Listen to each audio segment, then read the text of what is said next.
Thanks for listening to the Drummers Weekly Groovecast. You can contact the show at twitter.com/DW Groovecast and through Facebook at facebook.com/Drummers Weekly Groovecast. Good evening. I am warning you right now, if you touch my drums, I will stab you in the neck with a knife. Ain't a funky. Ain't a funky. Mom! Take it easy. Lower it. I'm not gonna lower it. I have to do this now. I don't mind you playing it, but lower it. Everything is straightened out? No, we had a problem. I mean, we tried to do everything we could. What do you mean? Well, you know what I mean. Next! Little trouble there. You're rushing. Yeah, well, you know, that's just like your opinion, man. Yeah!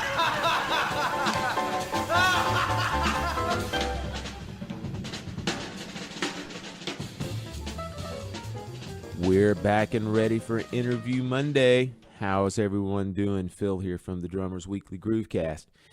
Once again, it's my pleasure, my treat.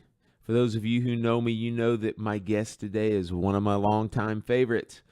Kalam Bob Moses has been a favorite of mine for over 30 years. I was very fortunate as a kid to have a teacher who hipped me to Bob through some of his recordings with Gary Burton, Steve Swallow, Steve Kuhn, and probably most impressive on me was his recording with Pat Metheny's first solo album, Bright Size Life, featuring a young whippersnapper, Jaco Pastorius. I also got to know Bob rather well through his book that he published through Modern Drummer Publications called Drum Wisdom. You guys who've heard my episode on drum method books realize that that's one of the, what I consider to be one of the top Bibles of drumming. It's an absolute must. And we take a good bit of time going through that book and talking about that book, about its origins, about Bob writing it, and about the status of it right now. So, give you just a little bit of background. I called Bob a couple of weeks ago. We talked a little bit. He's such a great, humble, wonderful spirit that he basically said, man, I don't even know if I've got anything to offer for you and your listeners. And if you just take a moment to look at the different people that he has performed with, he was in the first ever jazz rock group, the Free Spirits, with Larry Coryell, which essentially led him to playing with Gary Burton, which led him to playing with Steve Swallow, to Pat Metheny, to Steve Kuhn, and so on and so on and so on. His back catalog and discography is absolutely incredible. He started teaching at the New England Conservatory in the 80s. He's still there right now, still continues to do that. And by his own admission, he doesn't gig that much anymore. He just doesn't. He plays whenever he wants to play. And as he says in the interview, he says that he has retired 40 years ago.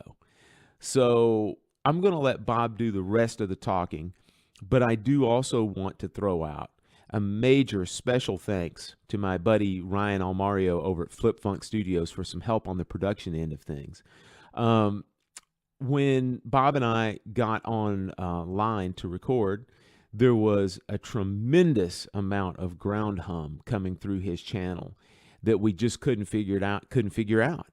And I wasn't going to stop recording. I wanted to let the organic nature of the interview continue on and just kind of let the chips fall where they may. And quite honestly, when I went back and listened to it, it was unlistenable. But I could hear Bob in the background. It's just the ground hum was as loud as he was. So I asked for a little bit of help with Ryan, and he did a tremendous job. So be a little bit patient with us regarding the audio fidelity of this show. It's not quite up to our standards, but the content is above and beyond. So as we go ahead and move into our talk with Kalam Bob Moses, we're going to use a little bit of joiner music from Bob. It's from one of, if not the first record recorded at his native Pulse Studios, and it's a percussion record. It's with Bob and the wonderful percussionist Tupac Mantilla Gomez, and this is a track called Cuerpos Bajos.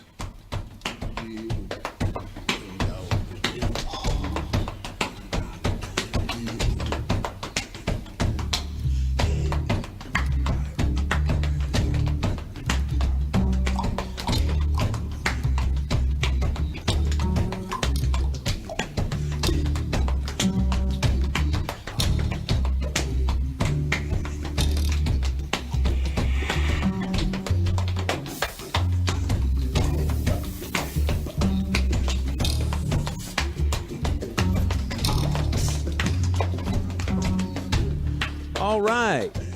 Bob Moses, welcome to the Drummers Weekly Groovecast, man. It's an honor to have you on the show. How are you doing today? Oh, I'm fine. Thank you. Thank you for inviting me. Thank you for your interest. I appreciate it. Oh, man, Bob, it's our pleasure. Let me tell you, we don't do that many interviews on the show. We have a very kind of a short select list, and you've been a guest that's been on that short list, so we appreciate your willingness to be on. And one thing I want to throw out before I start asking you some questions is I just want to tell all of our listeners that may not be familiar with Bob that Bob has got a vast and deep catalog. He's been active on the scene for over 50 years. And so one of the things that when Bob and I talked earlier last week, we decided that, of course, we were going to talk a little bit about the past, but we were not going to dwell on it.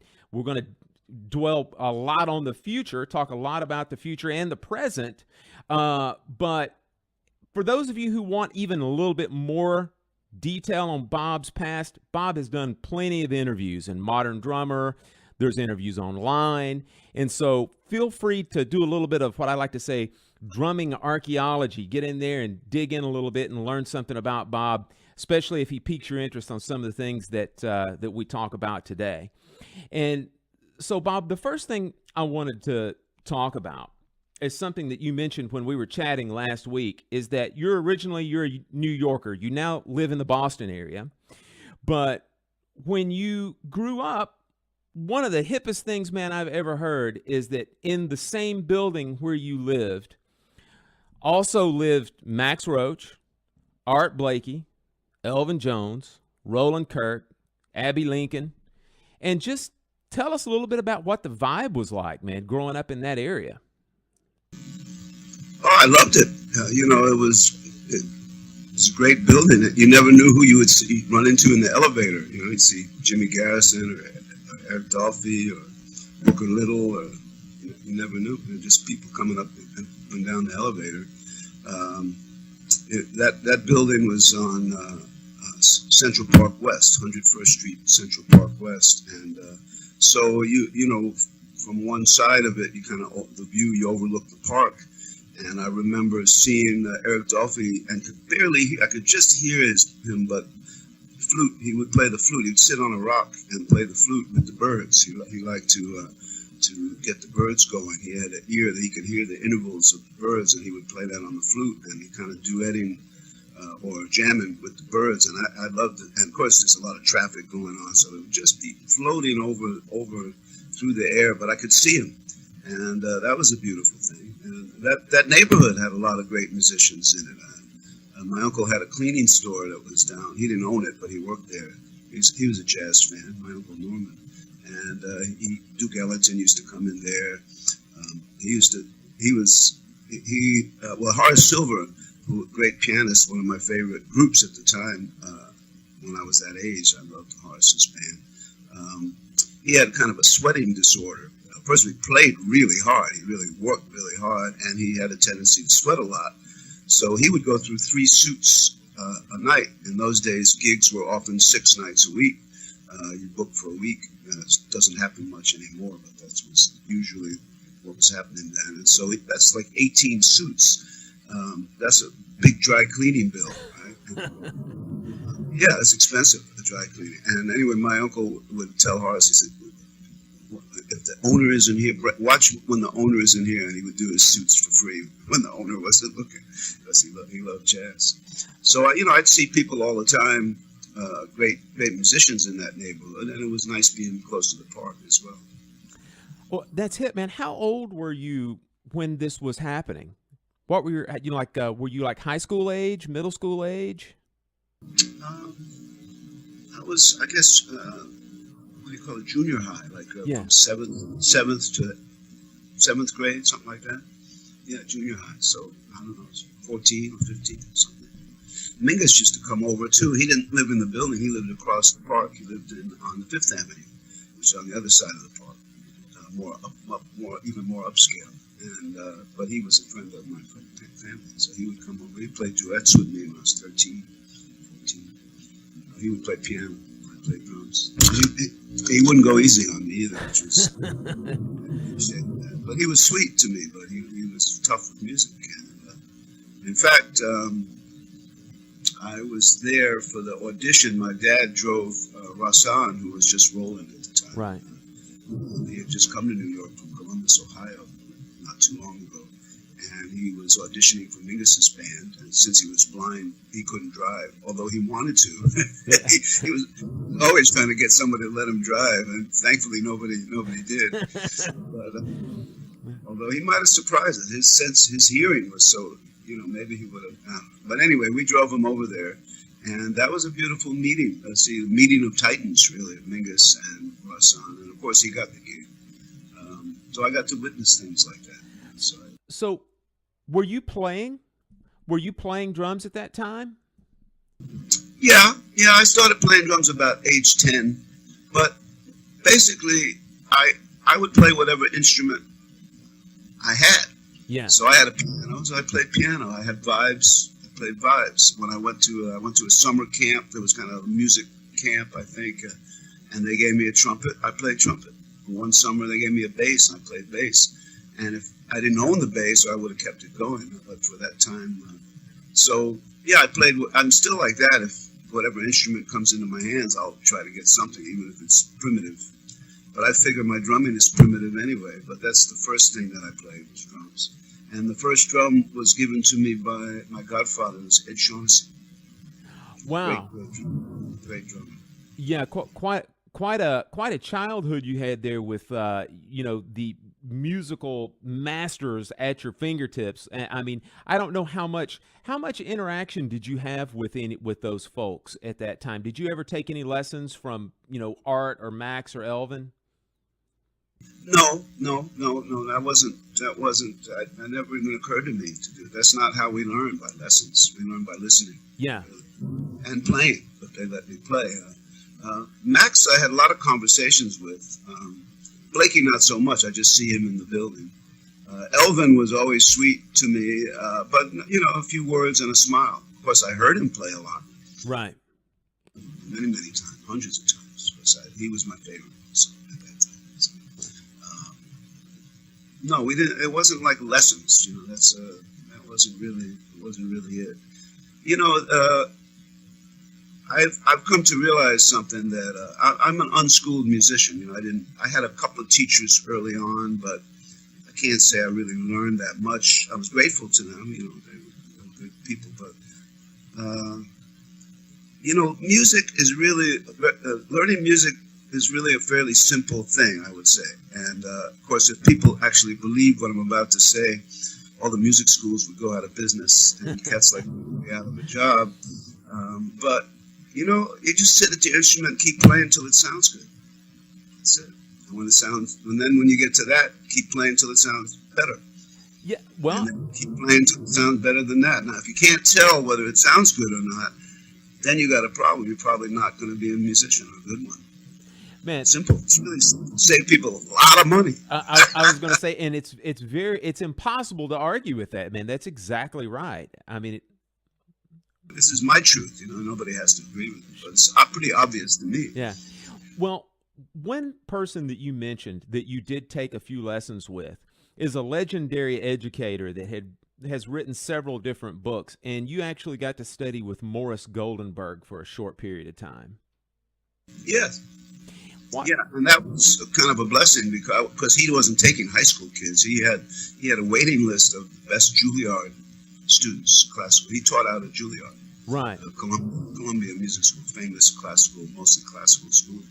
And yeah, my one of my other family friends, a great pianist, Stanley Free, knew Morris, so he intervened for me so he would accept me as a student. And he was great at classical stuff: xylophone, marimba, timpani, snare drum, reading parts, classical parts and stuff. And I did a little bit of that. I enjoyed it. A few times I played in an orchestra. It's a great experience just to hear the sound of orchestra, to be part of it. But I never felt like it was that much for the drums. Sometimes you have to wait 632 bars just to hit a triangle. It's like, and then if you miss it, oh man, you gotta kill yourself. So there's no chance for redemption. So I didn't think that was really what interested me most, or what I wanted to do with music. But I appreciate it, and I actually quit studying with him. It's a funny story. I mean, it's okay story. I hope everybody understands. I have a lot of respect for the man. But in those days, they had something called Gretsch Drum Night at Birdland every year, once a year. And they would have 5 sets of drums set up. And usually the first set or 2 would be Max, Philly Joe, Art Blakey, Elvin, and Mel Lewis. They'd have one token white guy. Mel Lewis, he was a great drummer. So, yeah. and then they would play together. They would trade. They would kind of battle in a way. They played with a band. They take turns. After that, they'd have the second string guys who were equally great, but maybe not as famous, would come in. That's when I heard Edgar Bateman, who I consider the greatest drummer I ever heard, and Alvin Queen, and a bunch of great drummers would come in the later sets. But anyway, I would go there every year, once a year. And so I told Morris Goldenberg about it, particularly Elvin. I was so into Elvin. I said, you gotta go, you should hear it, you should hear Elvin, So I came for the next lesson, and he's told me, he said, I went to that gig you told me about. I said, really? I didn't see you there. He said, well, I left kind of early. It wasn't really my cup of tea. I said, well, okay. And what'd you think of Elvin?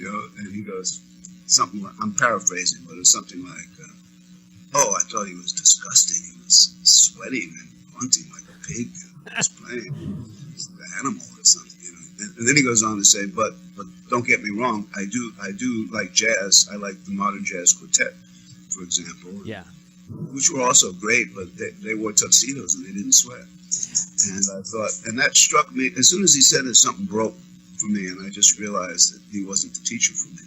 I remember I said to him something like, thank you for the generosity of accepting me as a student, but that guy you thought was disgusting, that's kind of what I want to do, and I don't think you can help me to get there. So thank you, bye. And I loved it. And the kids in the hall at Juilliard couldn't believe that some young punk was walking out on the great Morris Golden. But that was me. I was kind of a rebel. But he was a great man. But there was a lot. I found that to be a lot of what I would call maybe inadvertent racism in classical. Yeah, I mean, they weren't like hating black people or anything, but they had this kind of superiority thing. I had a teacher one time, music school teacher, who said the first serious jazz composer is George Gershwin. And I remember I called him out. I cursed him out too. I said, "You're a racist, MF, whatever," because I was that way. I was saying, "What are you talking about? Jelly Roll Morton wasn't serious. Yeah, Louis Armstrong, Earl Hines, Scott Joplin. Yeah, it was this attitude. I never liked it. I was always aware of it. This kind of, like I say, yeah, kind of a racist, unaware that it was racist, really. But to me, it was very obvious. So, Bob, let's skip forward just a few years and talk a little bit about one of the first groups that you played with. Let's talk about the Free Spirits with Larry Coryell and Jim Pepper. The first question I want to ask you is, do you feel like that from those early sides that you guys recorded, do you feel like you guys were a direct influence on especially like Jimi Hendrix or The Doors, any of those rock or pop groups, because every time I ever play any Free Spirits for anybody, if they don't know who it is, they think that it's Mitch Mitchell playing drums. It's a compliment. He was great. I don't know. We didn't become that famous to be an influence. So I'm not sure how many of those people heard us play. We had a little gig at this club called The Scene. We were the house band, so we had an every night gig. I think we made $10 each. Yeah. But life was cheap in those days. We were getting by. We used to go to the gig in a hearse. That was our band. Somebody found a used, broken down hearse. So talk about Grateful Dead. we were riding in a hearse with our instruments to the gig. But people would come in and sit in with us because the club that we played in, the Scene,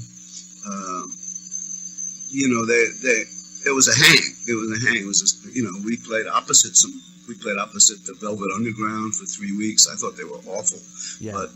But we played opposite them. They were famous. All the Warhol's people, talk about some freaks, man. Wow. Would come to the club. But a lot of famous musicians, they would play, a rock musician would play a big gig at Madison Square Garden or some big place, and they would come to the Scene later to hang, to drink, and so sometimes they would sit in. So Hendrix actually sat in with us one time.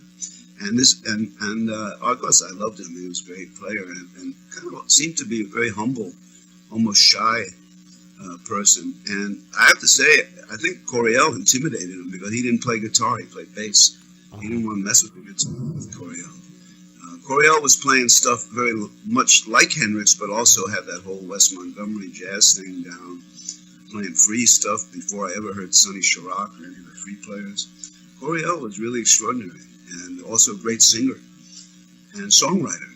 And the other guitarist, Columbus Baker, was more of a rhythm guitar player, but also a beautiful singer and great lyricist. To this day, he's a great poet and great words. So we had some beautiful songs. When I try to describe the band to people that never heard it, and I know it's a very inadequate description. These kind of comparisons are never accurate, but just to give people a kind of a vague reference, I said it's kind of Free Spirits was kind of like the Beatles, Motown, R&B mixed with Coltrane and Albert Island. Kind of like that. I think that's pretty accurate, man. And you were definitely a predecessor to a lot of other what we'll just call jazz rock bands. I think there's a lot of the Free Spirits that can be found in these other bands that later on had success, like Chicago and Blood, Sweat, and Tears, and then of course Hendrix as well. So I think you guys might have had a little bit more influence than you were possibly aware of. I don't know about that. I do think we were the first jazz rock band. Yeah. That basically, so what? Somebody had to do it, right? Those bands like Blood, Sweat, and Tears and Chicago, they were much more pop, much more commercial, much more safe, much more arranged, more like Studio Cats. Right. Like Studio Cats. Our stuff was raw. It was, like I say, more like Coltrane and Albert Island. And we used to stretch out, too. I sent you a bunch of CDs, and I didn't send you everything, but I didn't want to overload. I felt like this would be like, too much, way too much, like an albatross if I sent you everything. But there is a recording of the Free Spirits live at the Scene. There was 2 recordings, and the one live at the Scene, which is really closer to how we sounded. There's a tune on there we played 2 sets, and we had a couple of tunes from the second set. The first set, we played our kind of tightest rock set we could because Bill Graham was in the audience, and he was a big promoter. He started the Fillmore West, and I think he helped get Santana going, and he loved jazz and Latin music, but he was a rock promoter, and he did the Fillmore East later. He died in a helicopter crash or something. Yeah. Strong dude. Anyway, so at that time, we wanted to be famous, so we thought we got to do our rock show for Bill Graham, and we did the first set. Kind of going quick from one tune to another, and blah blah blah, and then he split. So I think the second set we got really stoned. I'm pretty sure, and Dave Liebman sat in, Randy Brecker sat in, Joe Beck sat in, and we did one tune. It was one of our tunes called "I Want to Be Free," but it sounds like Ascension, like that Coltrane record meets rock. It's crazy with Leaps, Jim Pepper, and Randy going off, and Coriel and Joe Beck going off. It's wild, man, and I never heard anything like it, you know. So, but I don't think those other bands would do anything like that. They were much more slick, much more tight and slick. Absolutely. So, Bob, you were with the Free Spirits for several years, and then one of the next gigs that you've had a long running relationship with was, I think you and Larry both were with Gary Burton for a while. How did that come about?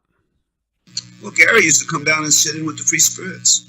Like I said, we had all kind of people who would come to sit in with the Free Spirits. Some were rockers, like Hendrix. We had Mitch Ryder from the Detroit Wheels and the Devil with the Blue Dress on. He came down. Some of the guys from the Young Rascals, the lead singer, Felix, some Italian cats, they were good, rock band. They would sit in. Had all kind of people, and some jazz people like Randy Brecker and Gary Burton, Joe Beck, people like that. So Gary used to, believe it or not, drag his vibes down the stairs to this basement to sit in with us. So he'd heard Larry. I think he really, like everybody, he loved Larry. And Larry, well, we all had ambivalences about being rock stars. We were all, we all were already chafing with the record company, and we could see the cutthroat nature of the music business and what it is, and we hated it even then. So we were already like rebelling against the people who were trying to make us famous. We were fighting them every tooth and nail. And Larry also was very ambivalent because he thought if he became a rock star, he wouldn't have the jazz respect. I can't speak for him, but I think that was his attitude. And so Gary Burton offered him the gig, and he left to join Gary's band because it was more of a jazz gig. And he thought that he didn't really want to be a rocker. He didn't really want to go that way. He could have been a great rock star if he wanted to. And I give him, that was his choice to make. And after that, I didn't feel quite the same about the Free Spirits, although the Free Spirits continued for many years. They changed the name, and Everything is Everything. Chris Hills, the bass player, was the genius of the group. He was a bass player who also played drums better than anybody. I heard as a jazz drummer, he sounded a lot like Elvin. As a funk drummer, he was playing that Dave Garibaldi stuff long before I ever heard Dave Garibaldi or Tower of Power. And that's Chris Hill, the bass player. He's still alive. He's in Portland, Oregon. But they continued. Pepper stayed in. They called themselves Everything is Everything, made a record or two. But once Larry left, I didn't have the same feeling about it. And so when I had a chance to audition for Gary, I tried out. I had to sit in on Roy Haynes' drums on Roy's gig. I said, "Oh man, this is." I didn't want to sit at his drums, But Roy was like, "Hey, man, I need a break. Play the drums." He was leaving the band, so So I got the gig, and I did. Also, the truth is, Free Spirits weren't making any money. Gary Burton had jobs, he had gigs, and the music was great. I learned a lot. I saw him. I hadn't seen him in like 30 or 40 years or something. Just last week, there was a concert for Michael Gibbs, the composer, turned 80. He's good. I've known him since the 60s. He's a dear friend, and I hadn't seen him in 30 or 40 years. So I said, I have to go to that. And Gary was there, so I got to say hello for a minute and thank him, basically, for giving me a chance back then and teaching me a lot, learned a lot from him. Well, it seemed like there were a lot of things that came from being in Gary's group as well. I mean, aside from, of course, Larry brought you or helped bring you into the gig. After that, it seemed like there were a lot of things that kind of stemmed from that. Like I know that you were on a few of his recordings, like some of the ECM recordings, which also kind of led into doing some work. Like when Matheny got into the group as well, and you were on Matheny's Bright Size Life album, which for, I would say, probably half of our listening audience, that's probably where they're the most familiar with you with, is that first record. So kind of how did that come about? Do you have fond memories of that? Well, I was with Gary Burton three different times. Yeah. And one of them was like kind of around the 67, 68, 69 maybe. Then again around 74, it was a different band. And of course we had Matheny, Also, Mick Goodrick was two guitar. Mm-hmm. Matheny mostly played 12-string, I think, with Gary's band at that point. And Steve Swallow was in it. Yeah, I thought Matheny was a super gifted kid at the time, and I was happy that he liked playing with me, and he brought Jocko. He knew Jocko, the bass player from Florida. I think maybe he'd gone to University of Miami briefly or something. And met Jocko, so he brought Jocko up to play, and Jocko blew me away. I mean, this guy was, wow, quite a thrill to play with him. And so, of course, I enjoyed the live gigs maybe more than the recording experience for a lot of reasons. Yeah. I wasn't a big fan of the ECM style particularly, although they've certainly made some great records, and kind of the vibe and how it affected the music. But so I don't know if the recording itself was such a positive experience, but playing with Matheny and Jocko, we did a bunch of gigs one summer. They were small gigs. We played at a place called Pooh's Pub. Played another place in Somerville, really small joints, trio, and that was fun. But I was coming from a very different place, and than Matheny, even though I was only slightly older, but my experience was more with black musicians, people like Max Roach, Eric Dolphy, Coltrane, Pharaoh. That was what I was into. But I wasn't getting gigs with people like that because those people had almost all black drummers, and why not? So I would get gigs with some of the best white guys like Gary Burton and Pat Metheny. And Jocko, who really was as soulful as anybody, skin color aside. It's not about skin, it's about your soul, really. But Jocko had some force, but even him and Matheny were very different personalities. A lot of times I was kind of the referee between the two of them. I could see both points of view. Pat is a little bit of a control freak, and he's a natural leader. He's a great composer. He knows what he wants his band to be, and he knows what he's trying to put out. And Jocko was like a wild horse, Jocko played his music, though, great. And in the early days, Matheny's tunes were like 4 pages long. There's thousands of chords. And Jocko's thing was just give me an E. I'm just going to funk out an E, and that's all he needed. And so the music wasn't really letting Jocko kind of do his thing. And he was coming all the way up from Florida, taking a bus, Greyhound bus, sleeping on the couch for a $50 gig, $100 gig. And if it was me, I'd have made it more like an equal trio and let everybody have their thing. But Pat, he's like I say, he's a natural leader. That's how he's a composer. And so eventually Jocko would start to Bogart a little bit. He would start throwing in some funk. And then also, when he would do that, the audience would go crazy. They'd start yelling, Jocko, Jocko. And I don't think Matheny liked that too much because it was his band. And so there was a little bit of conflict. But still great to play with them. And, somebody recorded us live at one of those gigs. If I'd have known about it at the time, I probably would have tried to stop it because I really was against that. I thought that's like stealing, it's like rape. Now, everybody's doing it with phones. Don't even, why fight it? You can't fight it. Everything is free. All music is just taken by everybody. But in those days, and I would have fought it, but I didn't. In retrospect, I'm glad I didn't. That some of them do survive. And somebody tagged me in Facebook or something. I'm not a computer person, but I get tagged once in a while. So, and it was a conversation among bass players about electric bass versus acoustic bass, whether it's possible to really play jazz, like straight ahead, standard swing, with the electric bass. And a lot of very intelligent people weighed in on that. One Eddie Gomez said the only difference is on the acoustic bass you can bow. Somebody else said, well, it depends on who you listen to growing up. Most of the acoustic bass players listen to Paul Chambers and people like that, and the electric guys were listening to Motown, so they may not have the concept.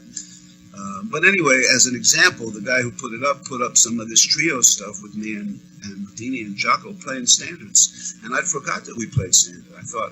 I remembered only playing Matheny's tunes, and so you hear us playing "There'll Never Be Another You" and all these kind of tunes. And I have to say, it was swinging. We were all overplaying, but that's often the case with youth, you know. But still taking chances. It was not in the box, but pushing the envelope and swinging hard. Definitely swinging hard. And Jocko swing as hard as anybody. But he grew up with that kind of music, Frank Sinatra and Count Basie. It was in his DNA because his pops was that kind of a singer. It was like Frank Sinatra, Tony Bennett style singer. So and he used to do shows with Frank, with Sammy Davis Jr. He was in the house band at the big hotels in Florida. So Jocko certainly could swing on the electric bass, and Steve Swallow certainly can. But you know, it depends again on the concept. But it was good to hear those tunes, and they were fairly well recorded. Surprised somebody hasn't put a CD out. It's probably just a matter of time, Bob. And now that you said that, so yeah. Well, they're waiting for Matheny to die, so they don't have a legal problem because he might sue him or something. Yeah, and he should. People should just take music for free and put it out. But I wouldn't mind. It sounded good. I mean, it really sounded good.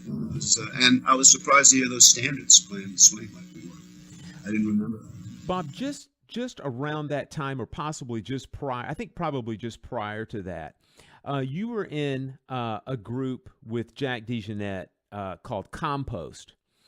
And I would like to get your thoughts on that group, how it came together as well, and just what was the concept behind it. Because, again, Compost is another one of those groups, in my opinion, a little bit like the Free Spirits, that it was kind of new. There was just some new stuff that happened with that group. It was very experimental. Just there were a lot of different things that you guys were going for with that group. Yeah, I think so. I think both of those groups were ahead of their time, for sure. Compost was probably the most fun I ever had in being in a group because the people were so great. But we like to get together with the drummers. I think Compost was actually inspired by. Nina Simone had a band, and in her band she had Don Elias, who was a great hand drummer, conga player, but also a great drum set player. He was my favorite percussionist of all time, hand drummer that I've ever done. And also Juma Santos, who became a member of Compost, who was playing conga. And Juma played later on Bitches Brew, and all, he's a great conga player. And so I remember me and Jack hearing that and saying, man, I like how that rhythm set, because it was funky, but it was still improvising, still very loose. And there's a few clips of that band with Nina, with those guys. And so we got together with Don, with Juma. We got together with drummers. It was really mostly drummers. 4 or 5 drummers would get together.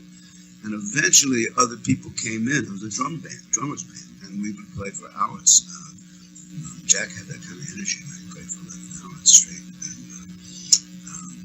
And so little by little, people who were kind of part of the family. Jack Gregg, bass player from Memphis, came in. Harold Vick, that was Jack's choice. And I wasn't really aware of Harold Vick, but I would say to this day he's in my top 4 saxophone players of all time.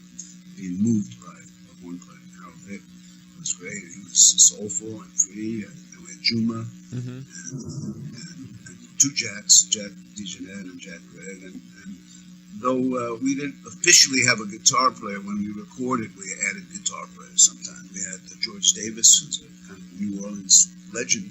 He wrote the song, Tell It Like It Is. That was his song. We had Roland Prince, great guitar player. I think he's from Antigua. He played with Elvin there. And he had also that island thing. He did some calypso stuff with him, Afro thing. So, and Jack was a great keyboard player and also a great singer. And he was able to play keyboard and sing really well, which to me always seemed very difficult to sing and play any instrument. Like Levon Helm, he's in my top 5 drummers of all time. He's my hero. It's amazing to me that he could play so well and sing so well at the same time. But Jack used to do it on the piano. And so eventually, I think also we thought Compost to me, although we didn't necessarily capture this on the record, we did 2 records, and I dig them both, but we were as a jam band. I mean, we were like Coltrane with a funk beat. In other words, we would stretch. We'd take 40 minutes on a tune. And also, when we do the live gigs, we would always end the gig with a double drum solo with me and Jack. And that sometimes, after playing an hour and a half hard, like really hard, we would play another 40 minutes sometimes, really hard. And at the end of that too, I always just remember to say to Jack, I said, Jack, you're crazy, man. I wanted to quit like 20 minutes ago. I was dying, but you never stopped. And he goes, me? I want you. It was you that kept me going. And to this day, I'm pretty sure it was him. but they were amazing because he has some of those on tape. And one time, I haven't seen him much recently, but one time when I visited him many years later, he played some of that stuff for me. We got to the double drum. So I mean, at times it sounded like 20 guys. It sounded like a whole tribe. In the beginning, when it first started, it was so full, it sounded like 5 drummers. And I said to him, I said, Jack, that's just you and me? He goes, no, that's just me. You haven't come in yet. So, and I remembered that's how we start. He would start, and I would do, and then eventually we'd meld. So he would make a statement, I would make a statement, and then I think that definitely elevated my playing a lot, because if you have to follow Jack DeJohnette, you better come up with something. You're gonna look kind of silly. So I think I was kind of almost forced to elevate my drumming in a good way, challenge to become a stronger player. And we had a lot of fun. We would do at the end of the gigs. We had what we call a people sandwich. Jack used to play with no shirt on. I have pictures of him with no shirt. Young Jackie looked good, wearing shark's teeth. He had a shark's tooth necklace and no shirt. And so usually at the end of the gig, we'd have what we call a people sandwich, kind of a group hug. We just go out in the audience. Anybody in the audience who wanted to hug the band would just get in there, and sometimes a lot of some deep soul kissing going on in the sandwich that nobody would even know about because you couldn't tell. It was like a scrum, like a rugby scrum, but loving. I love him. So yeah, we had a lot of fun, but we never really made it. We were a lot of business stuff. We were signed by Columbia.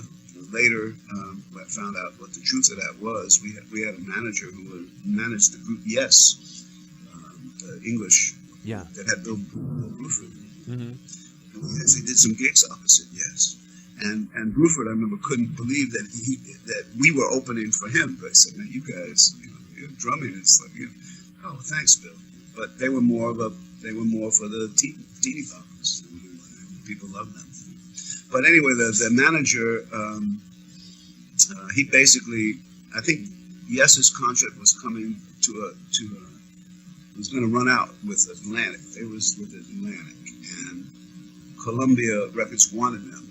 So basically, he said, "Look, I'll give you Yes when they're free, but you have to hire this group, Compost." They didn't want us. I found that out. They had no interest. They wanted to get Yes, and then I think he wound up screwing them because they didn't get Yes anyway. But he managed to get a $50,000 advance from Columbia. He took 25. He took half. Yeah. Took 5, and I think there was 20 to share between the 5 of us. So we each got $4,000 each, which at that time, even now, is the most money I've ever seen in one time. And I wound up using that to buy a house. My wife at the time, she kind of instigated it. It was a down payment for a house in upstate New York.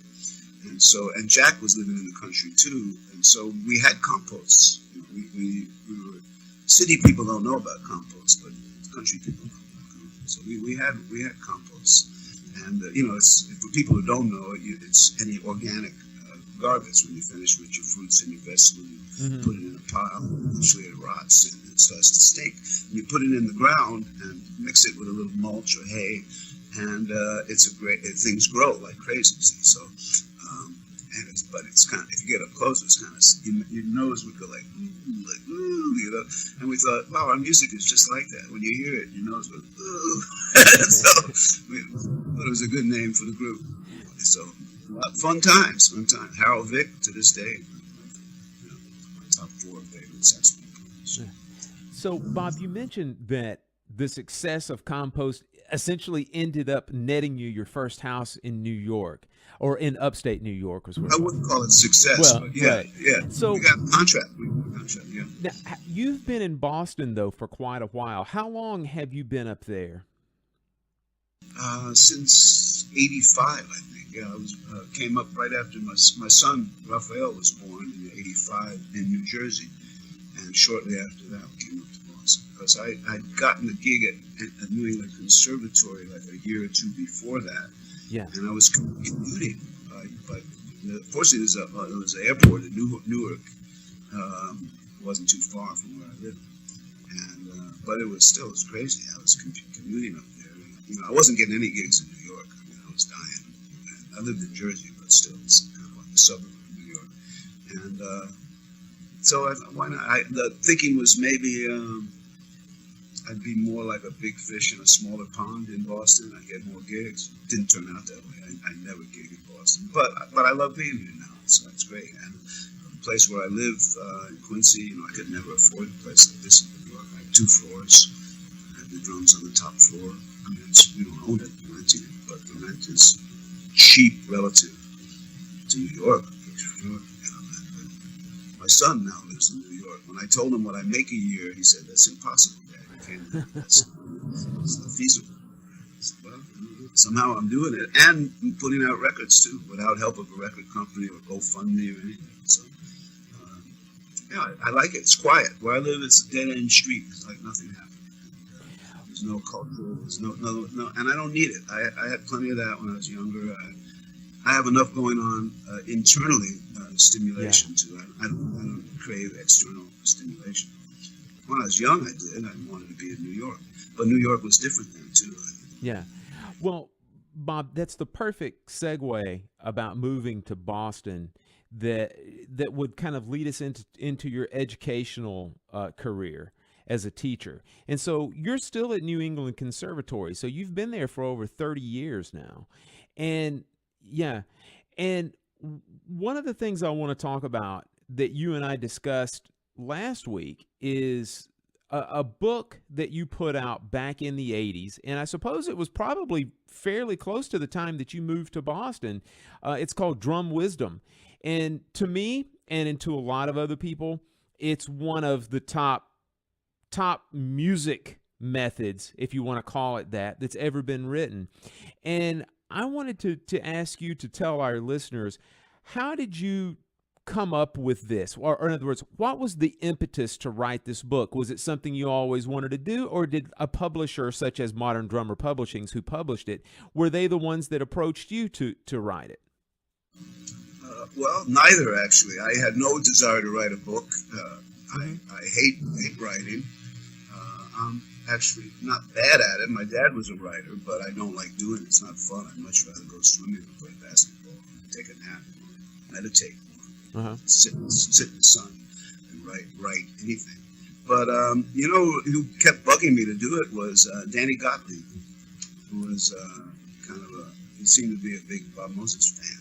He kept saying, "Man, the stuff you tell me, this is so good. We got to get this done."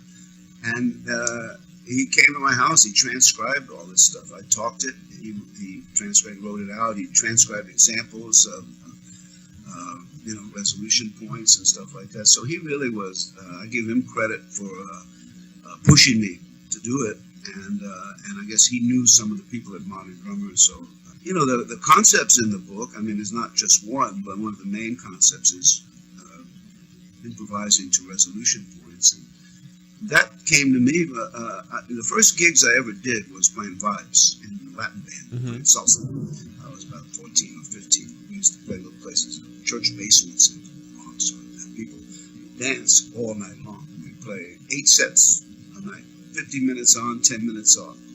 The last set would end at 10 to 5 in the morning. And even then, some people said, "Hey man, where you going? Come on, man, the party just we want to dance. Where you going?" You know. But I got to solo a lot on the vibes because I realized 2 reasons. Latin people like the vibes, like Tito Puente and Carl Jader. They like the sound, but also the trumpet players needed a break from all them double high C's and everything. So, "Vaya, Bobby, go, go, go." So I would solo on every tune, and that was you know, a lot of fun. My first time playing for dancers, you know. But what I noticed right away from the drummers, there were really some good drummers in that. There was a conga player with the leader. There was a timbali guy. There was a bongo guy. There was even the horn players played percussion. They played shekere, cowbell, clave itself, you know. And And I noticed that they were improvising a lot, much like jazz drummers do. But the groove was always there. The dancers never felt like they had to stop dancing. See? And I asked them, how do you do that? To me, that was very mysterious. And they told me, they said, oh, it's the clave, man. Don't you know about the clave? I said, no, I'm a 15-year-old white guy. What does that mean? And they explained to me that there's an underlying resolution points, basically, that they have that stuff so internalized. Whether it's a 2/3, son clave is and they'd had that, so they didn't have to play only that. They could play around that. They even could figure out what's the most important hit in that, which I later learned was the hand of 2. If it's a 2/3, it's in the second bar. Yeah. It's in the first bar. And so that was like the light bulb went on over my head. I was like, oh, this is a very important, not a secret, because world musicians all over the world knew about this, but it was secret to me. I didn't know about it. And so this is a very important question, to be able to play for dancers and still improvise. It seems to me that's a basic skill that if you're trying to be a drummer, one should have. Interestingly enough, I asked that question to them. Not one student ever asked me about that. But to me, that was big. So that's out of that, I kind of developed what I call my resolution point meditations. Really, because I knew that I wasn't going to play just Latin music for my whole life, but I thought this is very important that I can improvise to any point in the bar. And if we look at the flow of time as eighth notes, it could be 16ths, could be a triplet flow sometimes, but let's say, keeping it simple, eighth note flow. You got 8 points. If you have a 2-bar phrase, basically your smallest phrase of music, right? 1 bar is too small. You can't really develop a phrase in 1 bar. It's possible, but not really. Not much. Not too much. 2 bars is basically your smallest phrase. Of course, you can have longer, a 4-bar or a whole 32-bar song. To me, that has a 32-bar clave. Sometimes it has points. You see a lot more points. But just to see if you can improvise on 1 point per 2 bars seemed to me very basic, something you'd have to know how to do. Basically master each point in the bar. And while you're working on 1 point at a time, whatever that point you choose, you're actually learning about the interrelation between all points, because you're not just hitting and a 4 in the second bar. How do you get there? You might want to keep bang, to keep bang, to keep bang, to bang, to egg, to egg, to bang, to bang, to bang, to cake, to egg,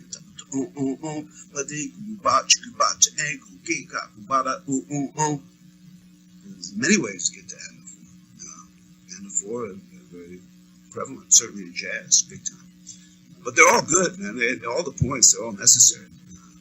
And it takes a lot of the mystery out of it. Really, 8 points you have to master. You could say 16 because sometimes you put them in the first bar, sometimes you put them in the second bar. So then later, when you go to playing this more what I so-called stream of consciousness, where there is no one resolution point, where you're just continually changing, you can connect your ideas. So it's one continuous flow rather than an idea that dies, and another idea that dies, and another idea that dies. That's how a lot of people play. There's no connection. Yeah. So I can, if I can do that well at all, it's because of all the time I've spent on each point individually. Then I don't need points. And still be funky, still be danceable. Bob, I think it's important for me to tell you that one of our last guests that we had on the show was the drummer Tom Brechtlein. And on the show in particular, he made it a point to talk about there was a time that he saw you in Copenhagen. It was sometime in the late 70s. And after your set, he came up to you, spoke to you about some stuff that you had played. And basically, you gave him a short lesson on essentially what you just described, resolution points, and also the importance of especially keeping the melody of a song in your head and being able to play those resolution points through your different phrasings and things. And so in particular, he wanted me to tell you thank you for that lesson. That's something that he still uses to this day. Well, beautiful. That's great. Well, if you talk to him, give him my thanks and my love back. Yeah. I absolutely will. Anything I show people is only to help. Sometimes it does, sometimes it doesn't. Many people, of course, it's also better to impart the information voice to voice by singing, by dancing, by drumming it, than reading it. Sure. And I'm aware that a lot of people who read the book didn't understand it at all. Even though they praise it, they give me, oh, it's a great book, but they didn't understand what I was talking about at all. Whereas if you come face to face, that's much better way of imparting it. So I'm glad it was useful. I'm glad whenever anything I show people is useful.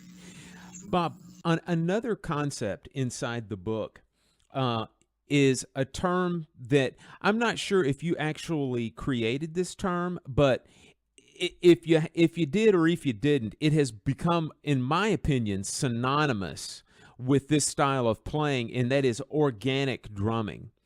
And I wanted to just ask you if you could kind of give and I know we just talked about having, a description in a book that could sometimes be maybe interpreted or misinterpreted a couple of different ways, but how would you tell our listeners the concept of organic drumming? Well, organic drumming just means that which can't be transcribed. It's like nature. It's like a cloud. It's like the ocean. It's like a rock slide. It's like an avalanche. It's like a babbling brook. And it's, you can't write those rhythms. If you could, who could read it? Right. But the point is that, people like Elvin and Jack DeJohnette are very organic drummers.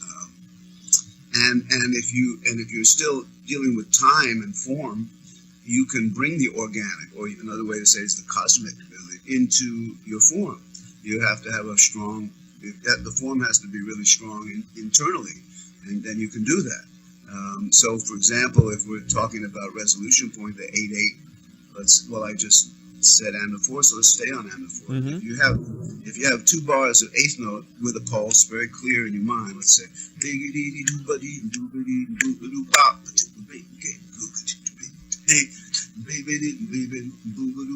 after a while you can say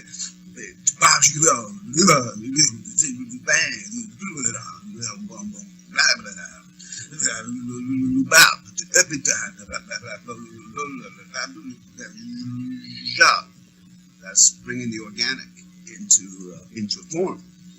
And of course, the way I play now, I'm not even dealing with form. It's pretty much all organic, because I'm not even worried about 8 notes or resolutions too much. I like to play from rubato. That's been my evolution. But you can play organic. You can bring the organic into your forms, and if your form is strong, and you won't get lost. See? But I always warn people, don't worry, I won't do that on your gig. Don't be afraid. Yeah. And I do. I play a gig. I like playing nothing. For 10 years, I didn't play anything faster than an 8th note, because I knew I had to master my 8th note flow. Yeah. That's very important for the drummers to have your grid, your ride, nice, even, wide, fat, big, but also even. See? So eventually I felt strong enough with the grid that I could let the organic back in. And that happened after going to Hawaii and seeing the volcanoes. Talk about organic. When you see molten lava coming down a hill, that's pretty organic. So I let that into my form. I could do that on a song. I could do that on a groove. Sometimes just a little bit. And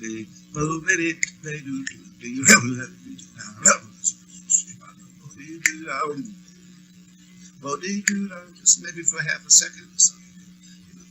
You could add a little bit. And definitely.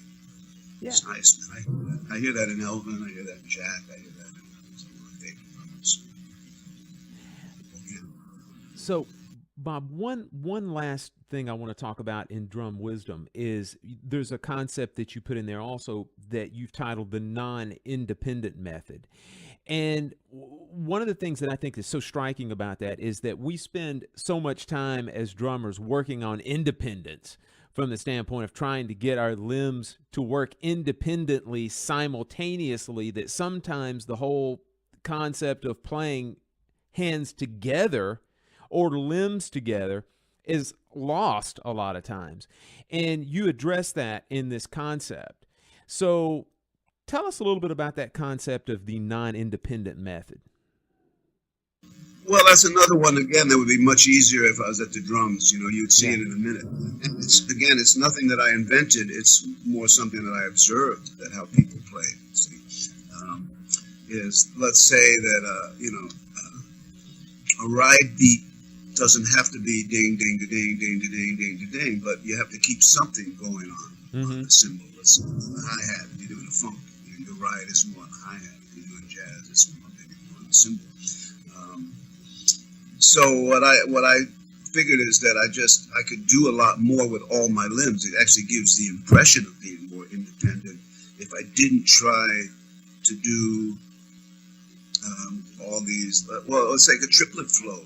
If I'm obligated to go ding ding to ding and my left foot going chick to ding, and then I want to say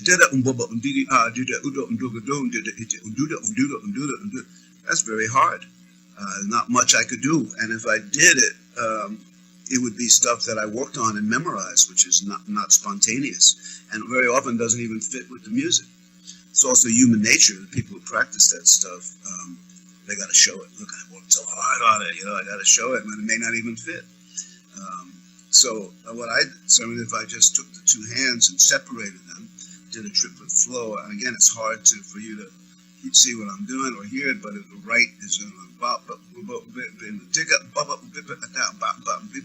and I just put the right hand on the cymbal, put the right foot with the right hand sometimes, which is very natural because right wants to work with right.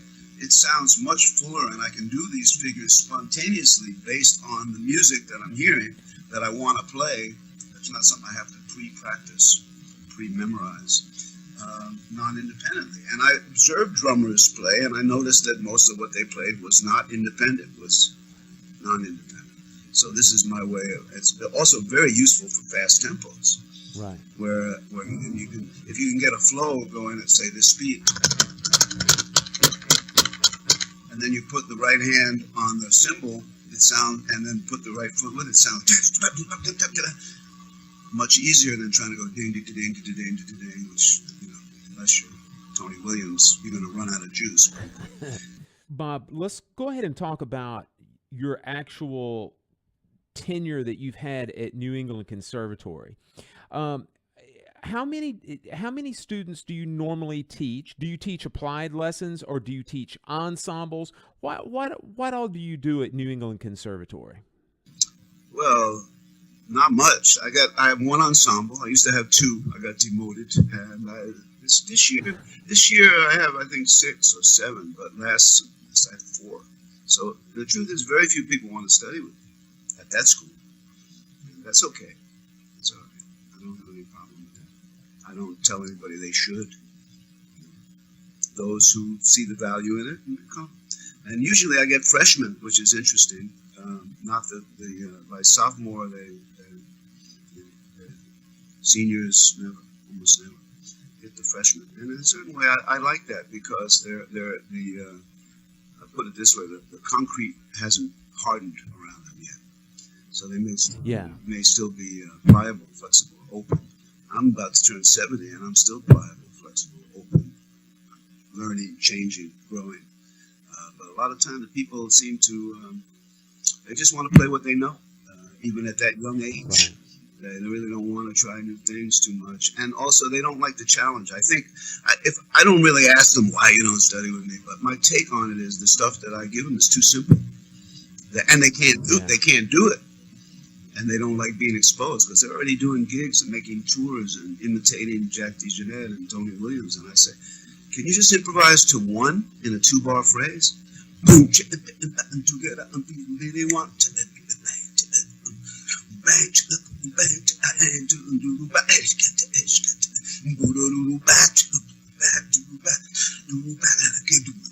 telling you, they can't do it. They cannot do it. Yeah. Cannot do it. Let alone and a 2 or 4, and even 1 in the first part. And by the way, one is the thing, man. And they're not working on it. they're not working on this stuff, and so it's too. I think that's what it is. It's too simple, and they don't dig it. They want complex stuff, and they want information. And also, I deal with feel. And it's not. You don't need information. There's no information in the first bar of a 2-bar phrase. By the way, nothing faster than eighth notes in the beginning. You know, fancy. Let's see what you can do with eighth notes. I could do all day on one with nothing faster than eighth notes, and it's not boring. And it's also, hopefully, if I'm doing it well, it's danceable and also playable over, because a lot of what drummers do is accompany. So you have to work to be good accompanist. Means to practice playing on stuff that people could play over. That means practice accompaniment. And, Yeah. So I think this is too simple. That's the feeling I get. That's why I don't have that many students. But this semester I have a few more. So we'll see. Every year it's a little different. It depends on who signs up. From the time you started up there in the early 80s to now, have you seen any differences in students? And what I mean is primarily just like the willingness to learn, or just the openness or the closeness. Are there difference between your students now as opposed to 30 years ago? Yeah, definitely. There was a much higher level. They were much higher level back in the day. But there's still a few come through who are very strong. But it's much higher level. Bob, let's now change direction a little bit. I want to ask you about another one of your very, very long-running musical relationships, and one of the more important music relationships and just personal relationships in your life. Tell us a little bit about Tuskegee Munoz. Yeah, well, I don't think it's overstating the case to say that he's kind of saved my life. That's a very dark period when I finally went to him for spiritual help.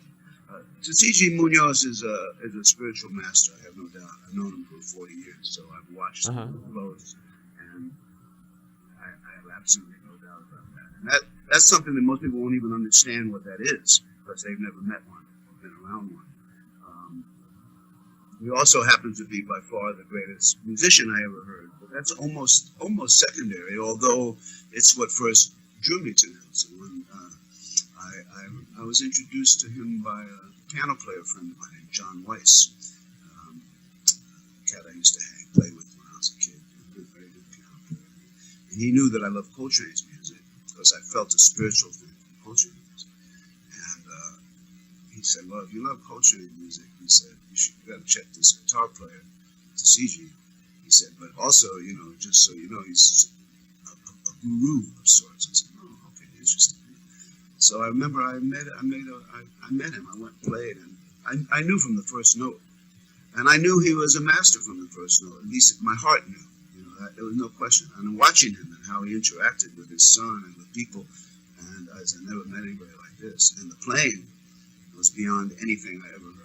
And I heard a lot, but it took me about almost 20 years before I came to him for spiritual help, for spiritual guidance. In the beginning, it was just about the music. I just wanted to play. And I told him something that I don't remember ever telling anybody else. I don't think so. After first playing with him, I said, look, anytime you want me to play with you, I'm there. Doesn't matter if it pays or doesn't pay, or if I have to pay, if it's in Alaska, I don't care. I'll be there. You want me to be there? I'll be there, because it was such food for thought, for the soul. Food, not food for thought, food for the soul, food for spirit. And I've never felt that from anybody, playing with anybody else. And so I have maintained that pretty much. I think I had to miss one time because I had already promised these people I was going to do it. But I turned down a 2-week European tour. I really needed the money to do one gig for $100 in New York at a place that I didn't even like, the awful place, and play one set with him. That's how much it meant to me. But then, later when I went to him for spiritual help, I was in a very bad time. I was really suffering on pretty much every level, personal level, music level, wasn't happy, personal life, relationship, romance, whatever relationship. Suffering, financial suffering, bad. At one point, I thought I had the worst luck. I was like Job in the Bible times 10. And I asked if I could come to him not about the music, no drums, no drums, just sit. And he said, yeah. By the way, his patience was amazing because he knew things that would help me a long time ago, but he never said, look, you need to listen to me, I can help you do this, do that. Never. He waited until I came to him, which that's another way to know a real master. They don't try to change you. They wait until you ask, and then you have to ask correctly too. And if it's a real need, he will help you. And the first time I sat, I think we sat for almost 18 hours. I was slumping and slouching and exhausted. He was sitting upright for the whole time, completely alert, speaking perfect Dharma, every word perfect Dharma. And at one point he said, you look a little tired, maybe you need to lie down. He didn't, but I did. And so I lay down for a few hours. Yeah. A few hours later, he was trying to wake up. So I was like, oh, man. yeah. That's when I started realizing how hard spiritual practice is. To this day, I find it very, very, very difficult. But there's no doubt that his guidance, influence has helped me in numerous ways, and musically too. But it's more like just in life. You've also performed on a lot of Tusiji's music, and you've produced a lot of it as well, which kind of brings us to what you've been up to over the past several years. You've got your own record label, and you've put out many discs, some of your own as well, including some things that were recorded back in the 60s and 70s and 80s that you've sort of re-released. So Released for the first time, not or released for the first time, yeah. Well, I did steal back a couple of ones that were on other record companies that you couldn't find and were unavailable. And so, yeah, I made copies of some of my old records on Gramavision or something like that. But no, almost all the old ones are stuff that never came out that I thought was worthy. And just for clarification, all of Tusiji's music, except for one or two that were produced by Paul Schaefer that was on a different label, are on his label called Anami Music. So anybody who's interested in Tusiji's music should look up Anami Music. That's ANAMI. And I didn't produce any of them. I contributed sometimes, like I chipped in the expense. Some of them that we can't afford to make physical copies. We have this disc maker in the house, so we can actually make. It costs us, we have to buy these special CDs and the ink and everything, but we can do it. And so, a couple of them, I really wanted physical copies of his records, so I offered to make them, including one with Billy Hart with two drummers.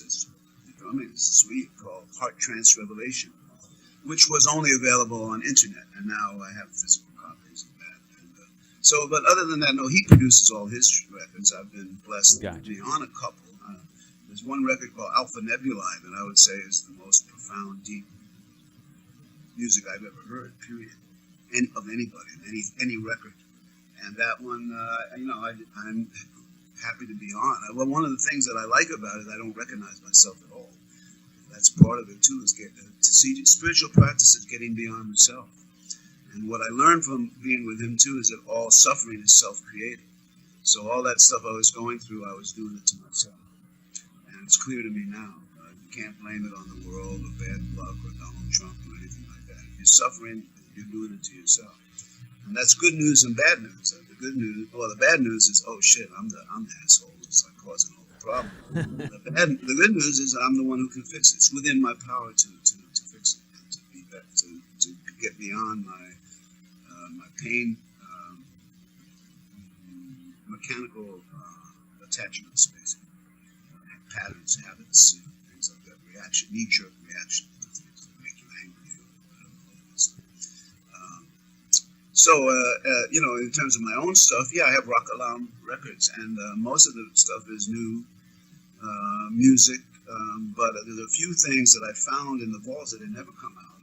There's one called, I call it Visionary Vintage, Vintage Visionary Vignettes, and it was duos and trios with a bunch of different people recorded, I think, sometime in the 70s in New York. I don't even remember exactly what year, but it was beautiful stuff. I have Gene Lee and Sheila Jordan, two of the greatest singers I don't think ever recorded together. They recorded on that. But most of it is new, and we just finished number 15 now on Rock Alarm Records, which is we just uploaded it. It should be within a week or two. It should be available by download on the internet. I think all the usual iTunes, eMusic, whatever you would ordinarily buy. I don't download shit. I'm old school. I like physical copies. But we also make the physical copies, which usually you won't find those unless you come to one of my gigs or come to my house for a lesson. I'm going to Italy in a couple of weeks. I'm going to bring a box of stuff. I usually sell a few when I'm traveling like that, but I like having the physical copy. I give away probably more than I sell. But yeah, and I get to design the cover because I'm a visual artist before I was a musician. So they look beautiful. The newest one is called Spaceships Over Africa, with a saxophonist from Nigeria named Oki Leo, who lives in London. And he came to visit at one point, and we did this record. But I got a ton coming up, and for the drummers, I mean, I got so many that are in process. There's one that's very special to me, and I may even try these GoFundMe things that I've never done. I'm not a person for this one because I'd like to promote it a little bit and also get a nice cover and a booklet. I mean, all the covers are nice, but they're very basic. You know, this one I think would be nice to have a good booklet. And that's a record I did with Edgar Bateman. And Edgar Bateman was the greatest drummer I ever heard, period. When I first heard him when I was a teenager, I thought that. And hearing him again in 2006 when we recorded it, he was 77, I still thought. He had changed how he played, but I still thought he was the greatest drummer I ever heard. And as you know, I heard all these guys, Elvin and Max Rook and Art Blakey and Roy Haynes and Rashid Ali and Billy Eagle. But when I heard Edgar, I said, yeah, this is the greatest. So we recorded 2 days in the summer of 2006. For a lot of reasons, it took a long time. Unfortunately, Edgar passed away, but it's coming. It's coming. It'll probably by sometime in 2018. It's going to be a double CD. It's going to be called Creative Infinity and Love Eternal. Edgar Bateman and Robert Lombard. We did a day of duets and with solos. I wound up taking out all my solos because, first of all, they suffered in comparison so much compared to his, but also because I'm around to make more solos, and he's not with us anymore, so I felt like his were really precious. There's so little of him on record. And the few records that he's on where you can get even a taste of how great he was are very obscure and hard to find.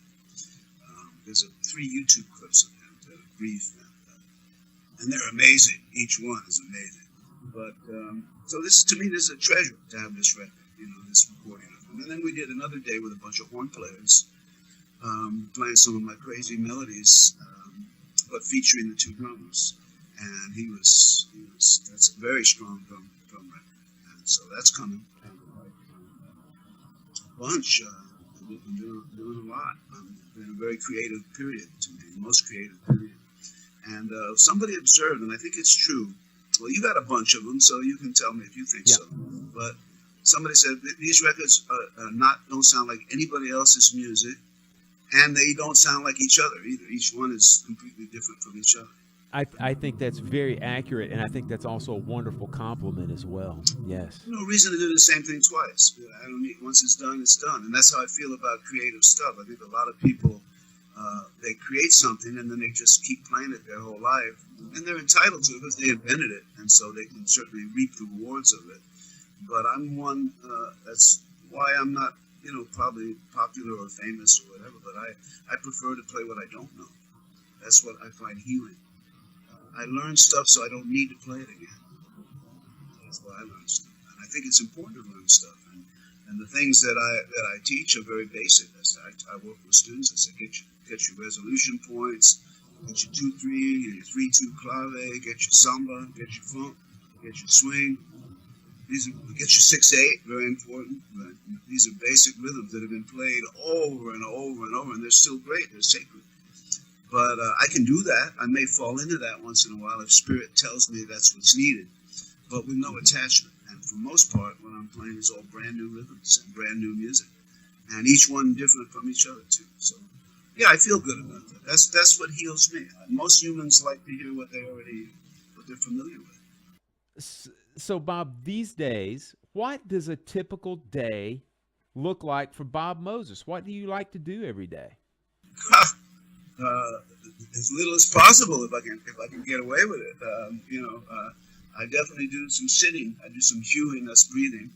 I do some push-ups if I can. I always have kind of errands and things that I need to do, whether it's going to the post office or fixing things, or always breaking.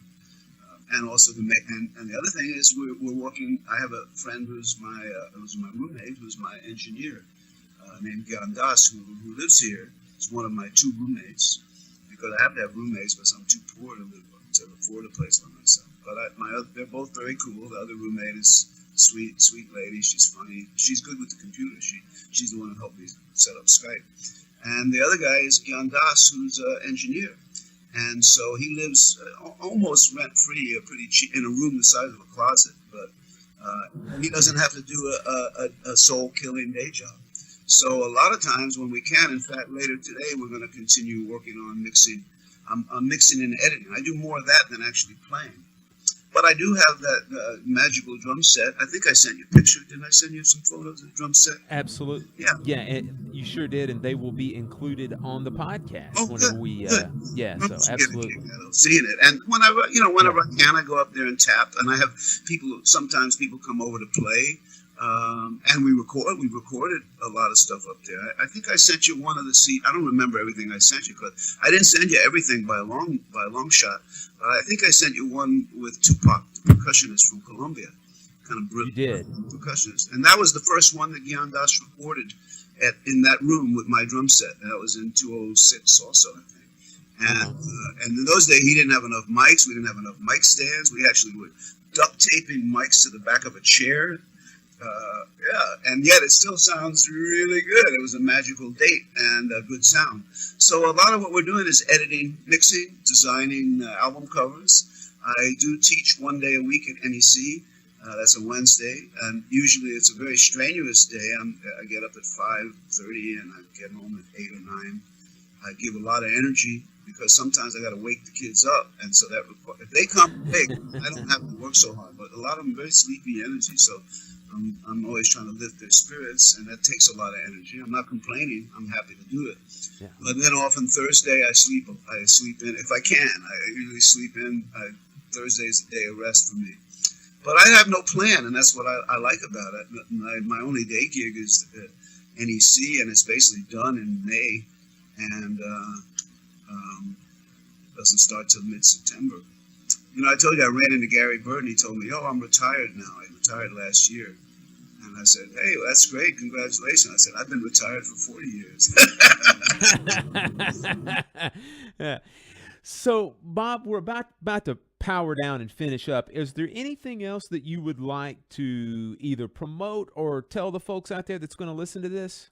Well, we the website that Gyan Das started that basically has promotes Rock Alarm Records is called nativepulse.com. And right. And also there is another thing, sure. And all these CDs are available, like I say, by internet. And physical copies. If you write me, you're welcome to share my email with people who are interested. I'll send them copies if they want, physical. And the other thing is, I did a video recently.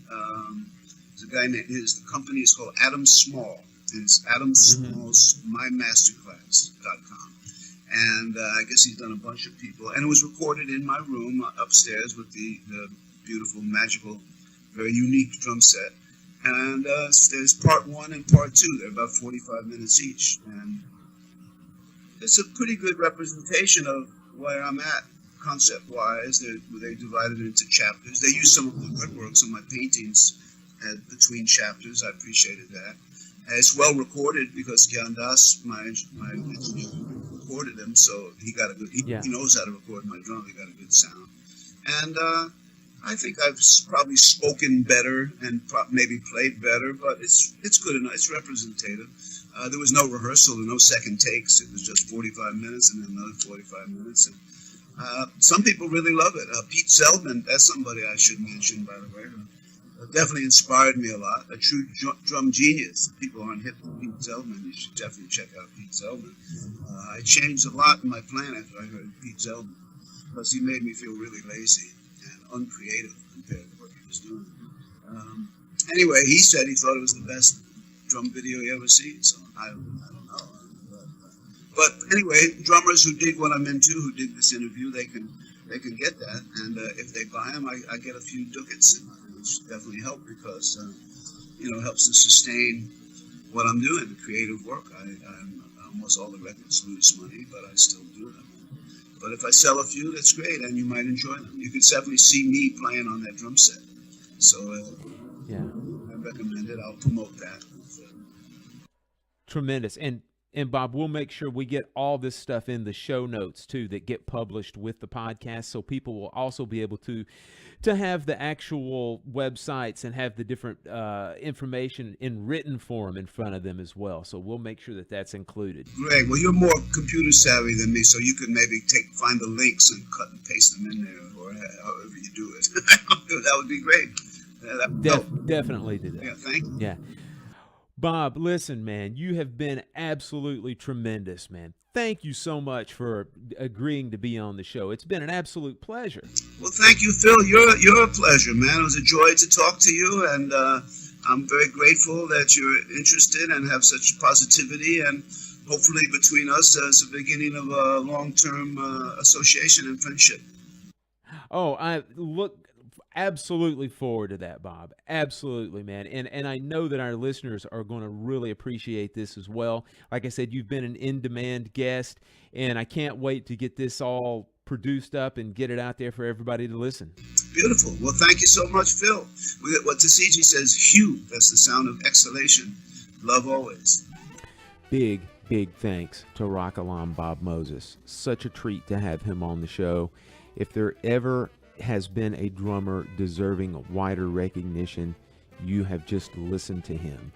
And like I said at the beginning of the show, I highly encourage inquisitive listeners to do their drumming archaeology.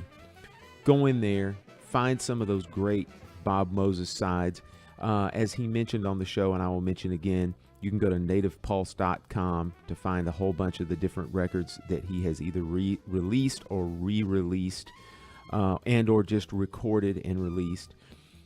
All the stuff that he puts out there is unique and creative to the max. The track you're listening to right now, underneath my inane blabbering, is a release that Bob did of one of his own solo albums called Devotion that was recorded back in 1979. The track is called Portsmouth Figurations. Features Tero Masahino on cornet, Dave Liebman saxophone, Steve Swallow bass, Steve Kuhn piano, and of course Kalam Bob Moses on drums. Once again, another major mad props to the wonderful Ryan Almario for his production wizardry in making this a listenable show on the production end side of things. So once again, big thanks to Ryan. All right. Until next week, you can always find us on iTunes, Google Play Podcast, Stitcher, Podbean, anywhere that you listen to and find your favorite podcasts and music. You can probably find us. If you can't find us, let us know and we will point you in the right direction. You can communicate with us at our email address, which is drummersweeklygroovecast@gmail.com. You can also interact with us at social media. We have a Facebook page, which is facebook.com/drummersweeklygroovecast. And if you like to tweet, you can tweet us. We are at DWGroovecast. New episodes come out every single Monday, so subscribe today. Also, if you're in iTunes, we would greatly appreciate you swinging by the Drummers Weekly Groovecast homepage inside of iTunes. There's where you see our list of episodes that we have, read a little description about us, and more importantly, you can leave us a short written review. It helps us out so much. We relate better to other podcasts of our same ilk, so folks who listen to drumming podcasts and music podcasts can be able to find us a little bit better. All right, that's it for now. We'll listen to a little bit of Kalam Bob Moses, and we'll see you next Monday.